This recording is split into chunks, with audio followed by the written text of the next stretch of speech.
Chris Harrington had always believed that confirming his suspicions would be the hardest part, but nothing could have prepared him for the depth of betrayal revealed by Donovan's investigation.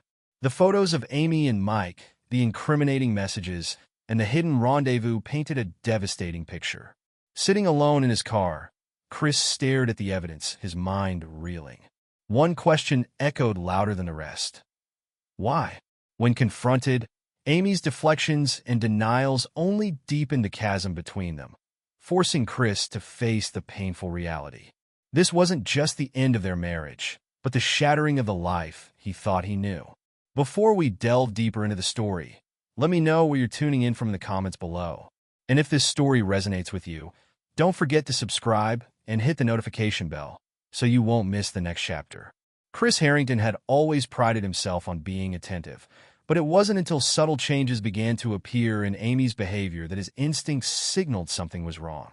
She had grown more distant, her once effortless warmth replaced by an almost mechanical politeness. Small but noticeable shifts marked their interactions. Excuses about work obligations, late nights at the office, and an unfamiliar nervous energy when she was at home. Even their intimacy, once steady and comforting, had changed. Amy became uncharacteristically adventurous, a stark contrast to her usually reserved nature. While some might have welcomed this, to Chris, it felt like a performance, one devoid of genuine connection. At first, Chris dismissed his suspicions as paranoia, convincing himself that Amy's stress from work might be the root of her unusual behavior. He attempted to communicate, asking gentle questions about her well-being, but her answers were vague and unconvincing. Then there were the small inconsistencies, unexplained expenses that ended abruptly when he entered the room, and a new perfume he had never known her to wear. Each detail, though minor on its own, together painted a picture he couldn't ignore. Driven by a growing unease, Chris decided to take a step he never thought he'd consider. After weeks of internal turmoil, he contacted a private investigator. The decision was gut-wrenching. It felt like a betrayal of the trust he once believed was unshakable. Yet he couldn't shake the gnawing feeling that something critical was being kept from him. Meeting with the investigator, a man named Donovan with a reputation for discretion, Chris laid out his concerns, his voice trembling as he detailed the changes he had observed. The following weeks were a blur of anxiety and dread. Donovan provided updates, each one inching closer to confirming Chris's fears. Chris couldn't focus on anything else. Nights stretched endlessly as he lay awake, replaying moments from the past, questioning what he had missed and where things had gone wrong. He oscillated between hoping he was wrong and fearing he was right, a mental tug-of-war that left him emotionally drained. Then the call came. Donovan's voice was calm and professional, delivering the confirmation Chris had been dreading. Amy was having an affair with her colleague, Mike Brooks. The details were sparse, but damaging. Photos of their meetings at a house listed for sale, messages exchanged between the two, and evidence of planned rendezvous. Chris sat frozen, the words echoing in his mind. A mix of rage, heartbreak, and betrayal coursed through him, making it hard to breathe. His hands shook as he ended the call, the weight of the truth settling heavily on his chest. The reality of Amy's infidelity hit him in waves. At first, there was disbelief, a desperate desire to find an explanation that made this anything but what it was. Then came anger, sharp and consuming, directed not only at Amy but at himself for failing to see it sooner. Finally, there was sadness, deep, hollow, and pervasive, washing over him as the bond he had built with Amy was irreparably altered. Despite the overwhelming emotions, Chris forced himself to remain composed. He knew that confronting Amy without a plan would lead to chaos. Instead, he reviewed the investigator's findings meticulously, organizing his thoughts. If their marriage was going to end, it wouldn't be on a note of reckless confrontation, but with clarity and purpose. Still, in the quiet moments between his resolve, the pain lingered. The betrayal wasn't just about Amy's actions, but the trust she had shattered, the family she had endangered, and the love she had devalued. Chris couldn't help but wonder how long she had felt disconnected and why she hadn't come to him instead of seeking solace elsewhere. This discovery marked a turning point, not just in Chris's marriage but in his life. It was the moment he realized that while love and trust are fragile, resilience is not. He would face what lay ahead armed with the truth and a determination to rebuild, even if it meant starting over alone. With the truth now undeniable, Chris took a deep breath and prepared for the inevitable confrontation. Knowing that the journey ahead would be painful but necessary, the road to recovery had begun, even as the scars of betrayal remained fresh. The confrontation began in the quiet tension of their living room, where the late afternoon sunlight filtered through drawn curtains, casting long shadows across the room. Chris stood near the fireplace, the investigator's report in hand. His heart pounded with a mix of anger, hurt, and determination. Amy sat on the edge of the couch, her posture tense but defensive, her eyes darting around the room as if searching for an escape. "I need to know the truth," Chris began, his voice steady but laced with pain. "I know about you and Mike. I have proof." Amy's head snapped up, her eyes wide with shock, and for a fleeting moment fear. "What are you talking about?" she replied, her tone defensive and incredulous. "Mike is just a colleague." "This is ridiculous, Chris." Chris took a deep breath, holding back the wave of emotion threatening to break through. He laid the report on the coffee table and slid it toward her. "Read it," he said, his voice trembling slightly. "Then tell me again that I'm imagining things." Amy hesitated, her hand hovering over the folder before pulling back. "I don't need to read this," she said, her tone sharp. "Whatever it is, it's a misunderstanding. How could you even think I'd do something like this?" "That's what I want to understand," Chris shot back, his composure beginning to crack. "How could you, after everything we've built, after all these years?" "Why?" Amy stood abruptly, her face flushed with anger and defensiveness. "You're blowing this out of proportion," she snapped. "Are you really going to trust some stranger's word over mine? This so-called proof could be anything. It doesn't mean what you think it does." Her words only fueled Chris's frustration. "Stop deflecting, Amy," he said, his voice rising. "This isn't about what I think. It's about what you've done. I've been living with these suspicions for weeks, trying to give you the benefit of the doubt, trying to believe in you. And now this is what I get for trusting you."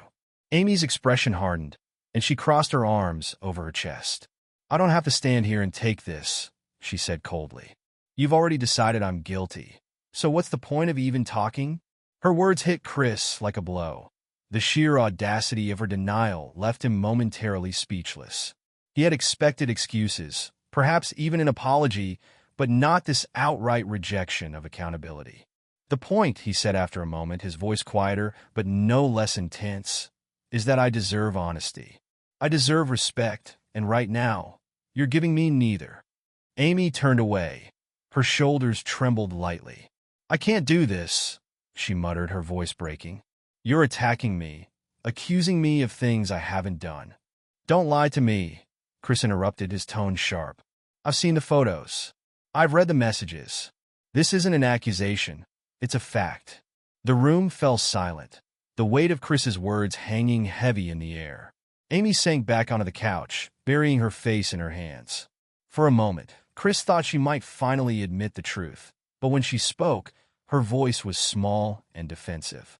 "It's not what it looks like," she whispered. Chris felt a surge of both anger and despair. "Then what is it?" he demanded, his voice cracking. "Explain it to me. Make me understand." But Amy didn't answer. Instead, she sat in silence, her refusal to acknowledge her actions, leaving Chris feeling more alone than ever. In the days that followed, Chris replayed the confrontation in his mind, searching for signs of remorse or regret in Amy's words and finding none. Her denial, her deflection, and her silence spoke louder than any confession. It was clear she wasn't ready or willing to face the consequences of her actions. As Chris sat alone that evening, the quiet of the house amplifying his thoughts, he realized that the path forward would be one he'd have to walk alone. Amy's refusal to take responsibility left him with no choice but to let go of the life they had once shared, even as the pain of her betrayal lingered. Chris arrived at the small corner cafe, where he often met Stacy for quick work discussions. This time, however, it was personal. Sitting across from her at their usual booth, He felt a mix of relief and vulnerability. Stacy had always been a steady presence in his life. Her practicality and sharp wit a source of comfort. But today he needed more than casual banter. He needed someone who understood the storm he was weathering. As he recounted the events of the past weeks, Chris's voice faltered. "I don't know how I let it get this far," he admitted, staring into his untouched coffee. "I thought we were solid, and now everything feels like a lie." Stacy listened intently, her eyes softening as she leaned forward.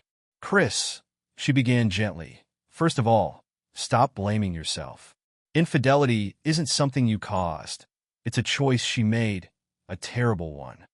Her words were a balm to his fractured self-esteem, but the wounds ran deep. "I can't stop replaying it all," Chris confessed. "Every late night, every excuse, it feels like I missed something obvious. I trusted her."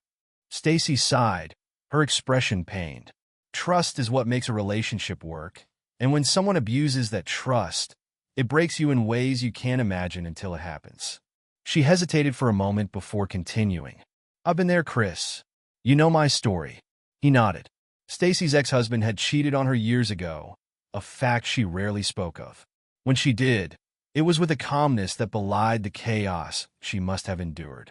Now, her experience gave her the wisdom Chris so desperately needed. "You're going to feel a lot of things," Stacy said, her voice steady.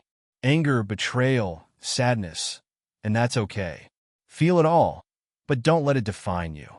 You're not just the man whose wife cheated. You're Chris, a father, a friend, and one of the most decent people I know." Her words hung in the air, and Chris felt a small flicker of hope amidst the darkness. "I don't know what to do next," he admitted.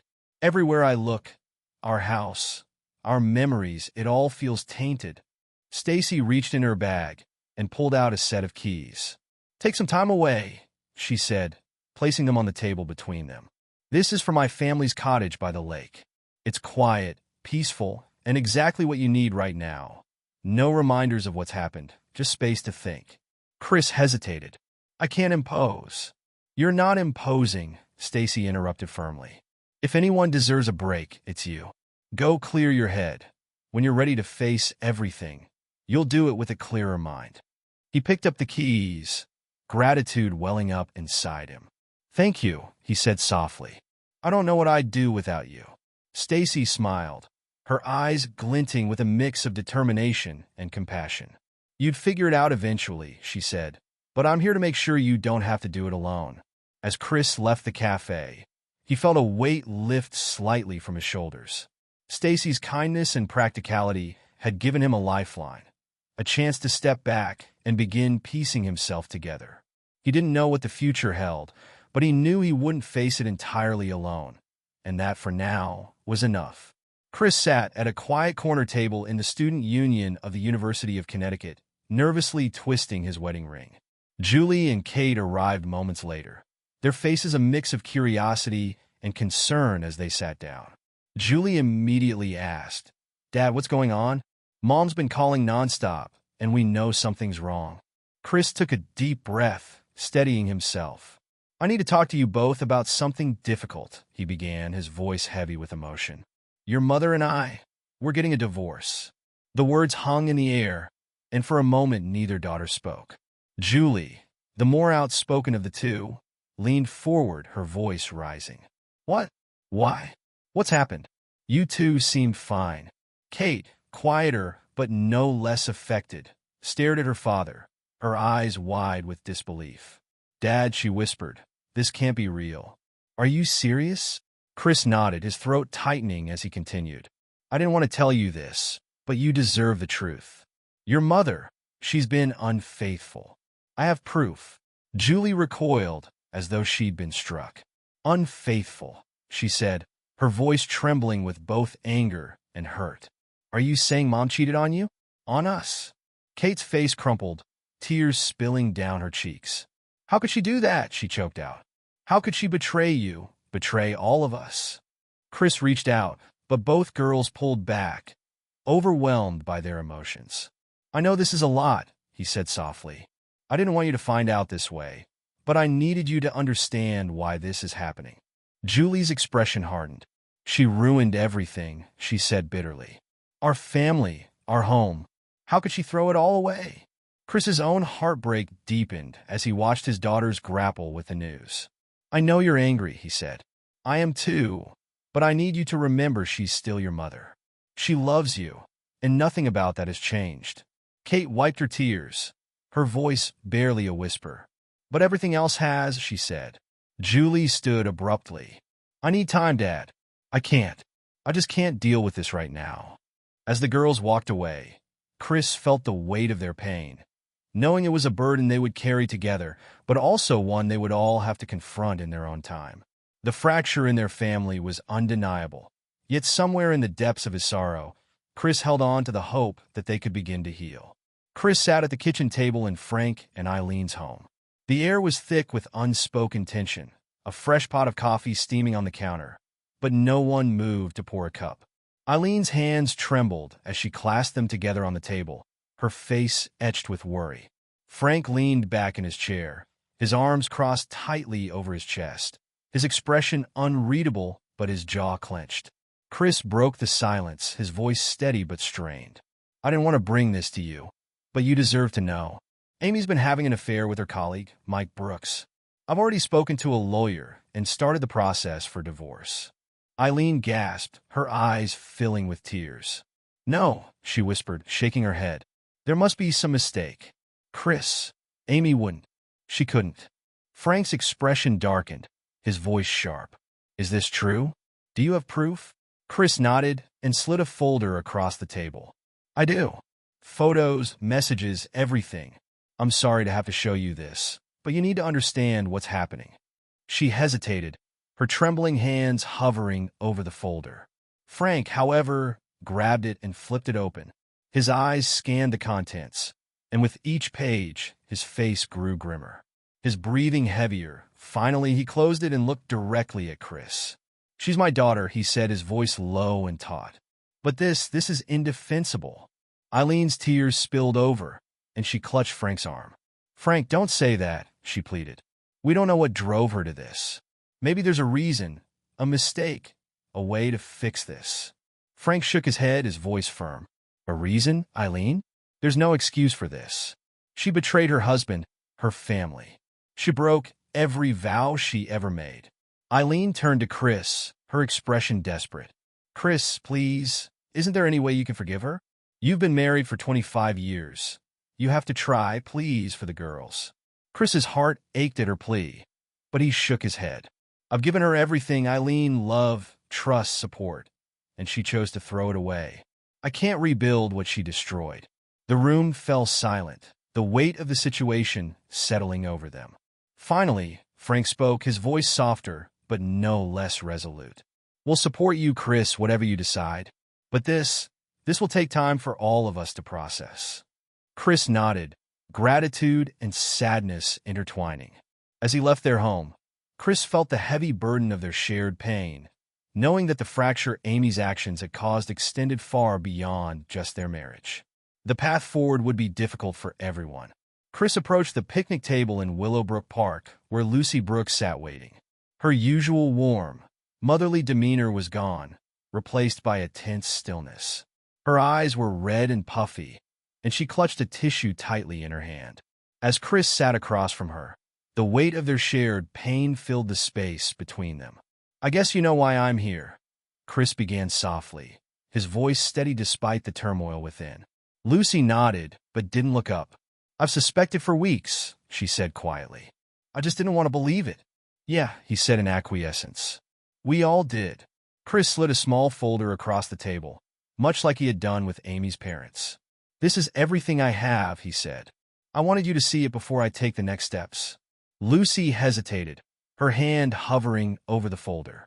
I don't think I need to look, she said, her voice trembling. But I should, for closure. She opened the folder slowly, her eyes scanning the damning photos and messages. Tears streamed down her cheeks, but her expression hardened. He always thought he was so clever, she murmured, her voice tinged with bitterness. But he's predictable, always looking for someone to feed his ego. Chris nodded, his heart heavy. I know the feeling, he said. I've been asking myself how I didn't see this coming, how I trusted her so blindly. Lucy finally met his eyes, her gaze filled with both sorrow and determination. "Because we love them," she said simply. "We gave them everything, and we trusted them to do the same." For a moment, the two sat in silence, their shared pain creating an unspoken bond. Then Lucy straightened her shoulders and took a deep breath. "This isn't the first time Mike's betrayed me," she admitted. "I forgave him before for the sake of our kids, but this is different. I can't stay with someone who keeps choosing to hurt me." Chris watched her, admiring the quiet strength beneath her grief. "What will you do?" he asked. Lucy looked out at the park, her expression resolute. "I'll leave him," she said firmly. "I don't know exactly how yet, but I'll figure it out for myself and for my kids." Her words resonated deeply with Chris, who saw in Lucy a reflection of his own journey, a mix of heartbreak and resolve. As they parted ways, he felt a renewed sense of purpose, inspired by Lucy's determination to move forward despite the pain. Their paths, though separate, were bound by the same commitment to reclaim their lives from the wreckage left behind. Chris walked into the upscale cafe where Mary Beth and Phil were waiting. Their confident smiles faltered the moment they saw his expression. He sat down across from them, his movements deliberate, his face a mask of calm determination. The tension in the air was palpable. "I'm going to get straight to the point," Chris began, his tone cold and firm. "I know about your involvement in Amy's affair with Mike. I've seen the texts, the advice you gave her, and your encouragement to pursue this disgrace." Mary Beth opened her mouth to protest, but Chris raised a hand to silence her. "Don't bother denying it," he said sharply. "You've both spent years treating marriage like a joke, dragging others into your twisted world, but this time you crossed the line, my line." Phil shifted uncomfortably, but Mary Beth attempted to regain control. "Chris, you're blowing this out of proportion," she said. "No," Chris interrupted, his voice like steel. "You helped destroy a 25-year marriage. You encouraged my wife to betray her family, and I won't let you walk away from this without consequences." He leaned forward, his eyes locked on theirs. "I've drafted a letter detailing everything. Your open marriage, your involvement in Amy's choices, all of it. It's ready to be sent to your colleagues, your social circles, and your precious community, unless you back off and stay out of my life. I'll make sure everyone knows exactly who you are." Mary Beth's face turned pale, her usual confidence replaced by fear. Chris stood towering over them. "Consider this your only warning," he said firmly. "Stay away from me, my family, and my daughters. We're done." Without waiting for a response, Chris turned and walked away, leaving them stunned and silenced. This chapter, at least, was closed. Chris sat at the oak desk in his lawyer's office, his hands resting on the polished surface. The air smelled faintly of leather and paper, and the sound of a pen scratching across legal documents seemed louder than it should have been. This was the moment he had dreaded, but also the one he had worked toward with growing clarity. Signing the papers that would end his 25-year marriage felt both like a defeat and a liberation. As he lifted the pen, a swirl of memories flashed before him. Their wedding day, the birth of their daughters, family vacations filled with laughter. But those moments were now overshadowed by Amy's betrayal. The trust and respect that had once defined their relationship were irreparably shattered. Chris took a deep breath, steadied his hand, and signed his name. Later that evening, Amy came to the house. Her face was drawn and tear-streaked. She had been calling and texting for days, pleading for a chance to talk. And now, finally, Chris had agreed. They sat across from each other in the dimly lit living room, the space between them feeling wider than ever. "Chris," Amy began, her voice trembling. "I know I've made mistakes, terrible ones, but we've been together for so long. We've built a life, a family. Can't we find a way to fix this? I'll do anything." Her words hung in the air, but Chris didn't respond immediately. Instead, he studied her, noting the desperation in her eyes and the way her hands fidgeted in her lap. There was a time when he would have done anything to ease her pain, to reassure her, but now he saw her differently, not as his partner, but as someone who had chosen to destroy the bond they had once shared. "Amy," he said finally, his voice calm but firm, "I've spent weeks trying to understand what happened, why you did what you did. I've questioned myself, our marriage, and every decision I've ever made. But the one thing I've realized is that this isn't about what I did or didn't do. It's about you and the choices you made. Amy's tears began to fall more freely. I was stupid, she said, her voice breaking. I got caught up in something that never should have happened. But it didn't mean anything, Chris. You mean everything to me. Chris shook his head, his expression resolute. It may not have meant anything to you, but it meant everything to me. It meant breaking the trust we built over decades. It meant disrespecting our family, our daughters, and me. And trust doesn't come back. Amy reached out her hand, hovering near his. But I can earn it back, she pleaded. I'll go to therapy. We'll go to therapy. I'll prove to you that I can change. Chris leaned back, putting distance between them. Do you even hear yourself, Amy? He asked, his tone sharp. You want me to give you the chance to prove something that should never have been in doubt. I can't live like that, wondering, doubting, waiting for the next betrayal. That's not a marriage. That's a prison. Amy sobbed quietly, her head bowed, but Chris pressed on, his voice softening slightly. I loved you, Amy. I gave you everything I had, and you threw it away. I'm not saying this to hurt you, but because it's the truth. I can't rebuild what's been destroyed, not when the foundation itself is gone. For a moment, the only sound in the room was Amy's quiet crying. Chris felt a pang of guilt, not for his decision, but for the pain it caused. Still, he knew this was the right path. He had spent too long questioning his worth, doubting himself, and trying to salvage something that was unsalvageable. I filed for divorce, he said finally, his tone even. The papers are with my lawyer. You'll get them soon.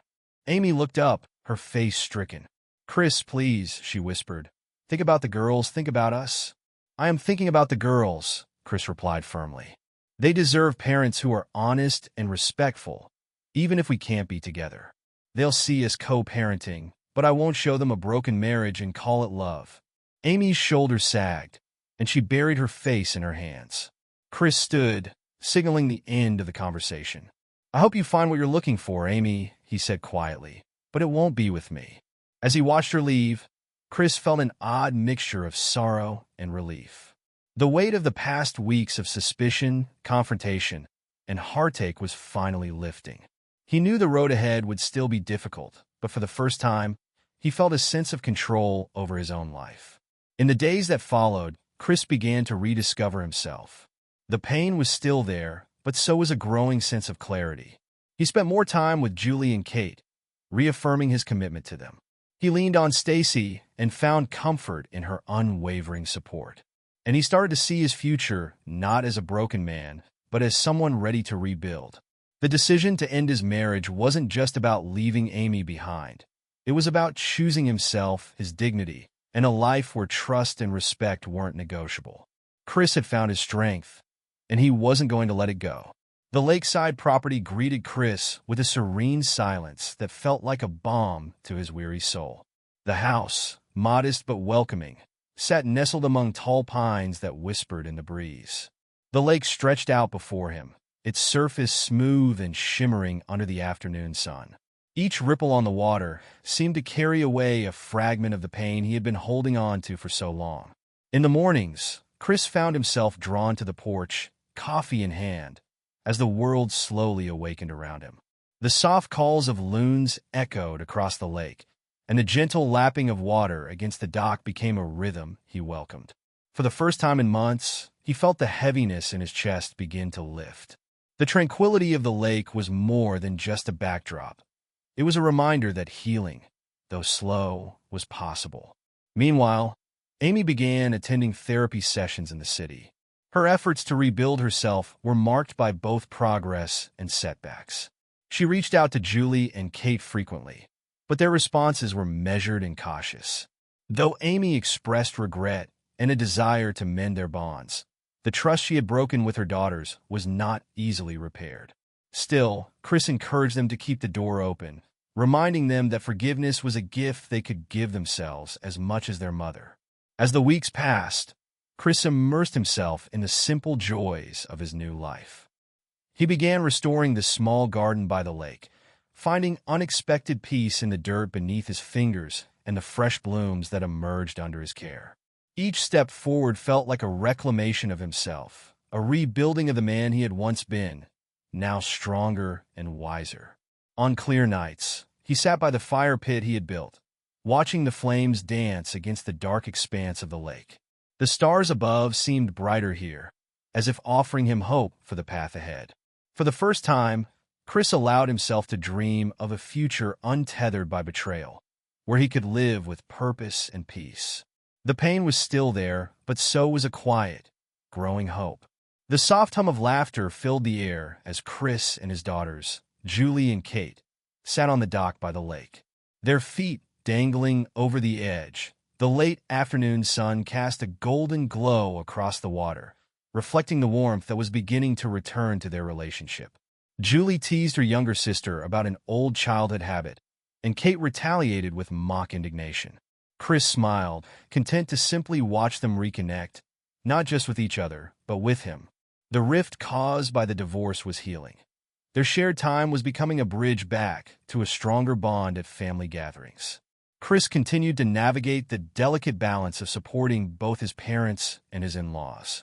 During a summer barbecue at his lakeside home, Frank and Eileen sat quietly under a canopy, their expressions tinged with regret, yet softened by gratitude for Chris's efforts to maintain their connection.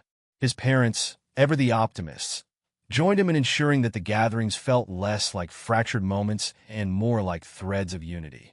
Even amidst the complexities, there was a sense of renewal. The shimmering lake and the gentle rustle of trees mirrored the gradual return of harmony. Chris felt hope, a steady rhythm in the backdrop of his rebuilding life, guiding them all toward a new, more resilient normal. Lucy's life after the divorce began as a quiet rediscovery of herself. Moving into a charming cottage just a few blocks from her parents' home, she found solace in the cozy space filled with sunlight and fresh blooms from her garden. The mornings became her sanctuary. She'd sip coffee on the porch while watching her children play in the yard, their laughter a reminder of the joy still present in her life. Slowly, the wounds of betrayal began to fade, replaced by a newfound sense of purpose. With time, Lucy poured herself into her career, excelling as a marketing consultant for a boutique firm. Her confidence grew with each successful project, and her colleagues admired her tenacity and grace. She often ended her workdays with a brisk walk along the river near her neighborhood, the sound of rushing water echoing her growing sense of clarity and strength. One evening at a friend's dinner party, Lucy met Daniel, a kind and thoughtful architect with an easy smile. Their connection was immediate, built on shared values and a love for life's simple pleasures. Over the months, their relationship blossomed. Lucy's children adored him, and his presence brought a steady warmth to her once fractured world. Now, Lucy's days are filled with light and laughter. Her home is no longer a refuge, but a celebration of the life she has rebuilt. As she looks out over her flourishing garden, hand in hand with Daniel, she knows she's found not only happiness but a profound sense of peace and fulfillment. Lucy's journey, though marked by pain, has led her to a place of hope and unshakable resilience. Stacy's office in Dallas reflected her growth. Floor-to-ceiling windows bathed the space in natural light, and the sleek desk bore signs of a woman in charge. Neatly stacked reports, a fresh cup of coffee, and a small framed photo of her children. As the newly appointed Executive Vice President of Sales and Marketing, Stacy thrived in her demanding role. Her sharp intuition and natural leadership earned her respect from colleagues and clients alike. Yet, amidst her professional success, she never lost her grounded, approachable nature. Even from miles away, Stacy remained a steady presence in Chris's life. Their weekly calls often started with updates about work, but inevitably drifted into moments of shared humor and reflection. "You know," Stacy said during one such conversation, "if you ever need a break from your idyllic lakeside life, I've got plenty of chaos to keep you busy here." Chris laughed, the sound genuine and light. "I think I'll stick with my peace and quiet for now, but thanks for the offer." In her rare moments of solitude, Stacy often reflected on her journey, her past mistakes, her resilience, and the wisdom she had gained. The view from her office, with the city skyline stretching to the horizon, reminded her of the distance she had traveled, both literally and metaphorically. Stacy's life was a testament to growth, balance, and the joy of finding purpose, even after heartbreak. The evening air buzzed with the hum of conversation and clinking glasses at the backyard party of a mutual friend. Chris wasn't expecting much, just a chance to unwind and enjoy a few familiar faces. Yet, as he stood by the grill, balancing a plate and a beer, he noticed Aggie. She was laughing with a small group, her vibrant red hair catching the glow of the patio lights. They had met briefly years ago at a family event, but tonight she seemed to radiate a warmth that drew him in. "Chris, it's been ages, too long," Aggie greeted with a broad smile as she approached. Matching her smile, Chris replied, "Have you been?" Their conversation flowed easily, a mix of lighthearted banter and genuine connection. Aggie's sharp wit kept him laughing, and her sincerity made him feel at ease. By the end of the evening, they exchanged numbers, and over the next few weeks, casual chats turned into meaningful discussions, then into dinner dates. Aggie brought a lightness to Chris's life that he hadn't felt in years. She had her own scars and stories, but carried them with resilience and humor. Together, they found a balance, sharing both laughter and quiet moments by the lake. For Chris, this budding relationship wasn't just about romance. It was about discovering that joy and stability were possible again. On a quiet morning, Chris sat by the lake. The water reflected the soft hues of dawn, and the stillness gave him space to reflect. His thoughts drifted to the journey that had brought him here. His marriage, once the foundation of his life, had been built on love and trust, but its end had taught him the fragility of those foundations when respect was lost. In the past 10 years, his marriage had declined slowly. Chris thought about the lessons he had learned. "Respect yourself," Stacy had told him during one of their early conversations, and those words had stayed with him. He realized that self-respect wasn't just about standing firm in the face of betrayal. It was about choosing to move forward without bitterness. The betrayal had broken him, but the process of rebuilding had revealed a strength he hadn't known he possessed. He also thought about resilience, the ability to weather life's storms and emerge not unscathed but wiser. It had taken time, patience, and no small amount of pain, but Chris had discovered that recovery wasn't about erasing the past. It was about integrating it, using the lessons learned to shape a better future. Finally, Chris reflected on his daughters. They had been his anchor, the reason he kept pushing forward, even on the hardest days. The bonds he had strengthened with Julie and Kate were a testament to the power of love and commitment, even in the face of heartbreak. As the sun rose higher, Chris smiled. Life wasn't perfect, but it was full of possibility. He and Amy remained cordial, their interactions centered around their daughters. Their paths had diverged, but there was peace in knowing they had each found their own way. With Aggie by his side, his career thriving, and his family relationship stronger than ever, Chris felt a quiet sense of fulfillment. He knew the road ahead would have its challenges, but he also knew he had the strength to face them. The ripples on the lake mirrored his thoughts, ever moving, yet always returning to stillness. Chris had learned that healing wasn't about forgetting. It was about embracing life with open arms, scars and all. For the first time in years, he felt truly whole.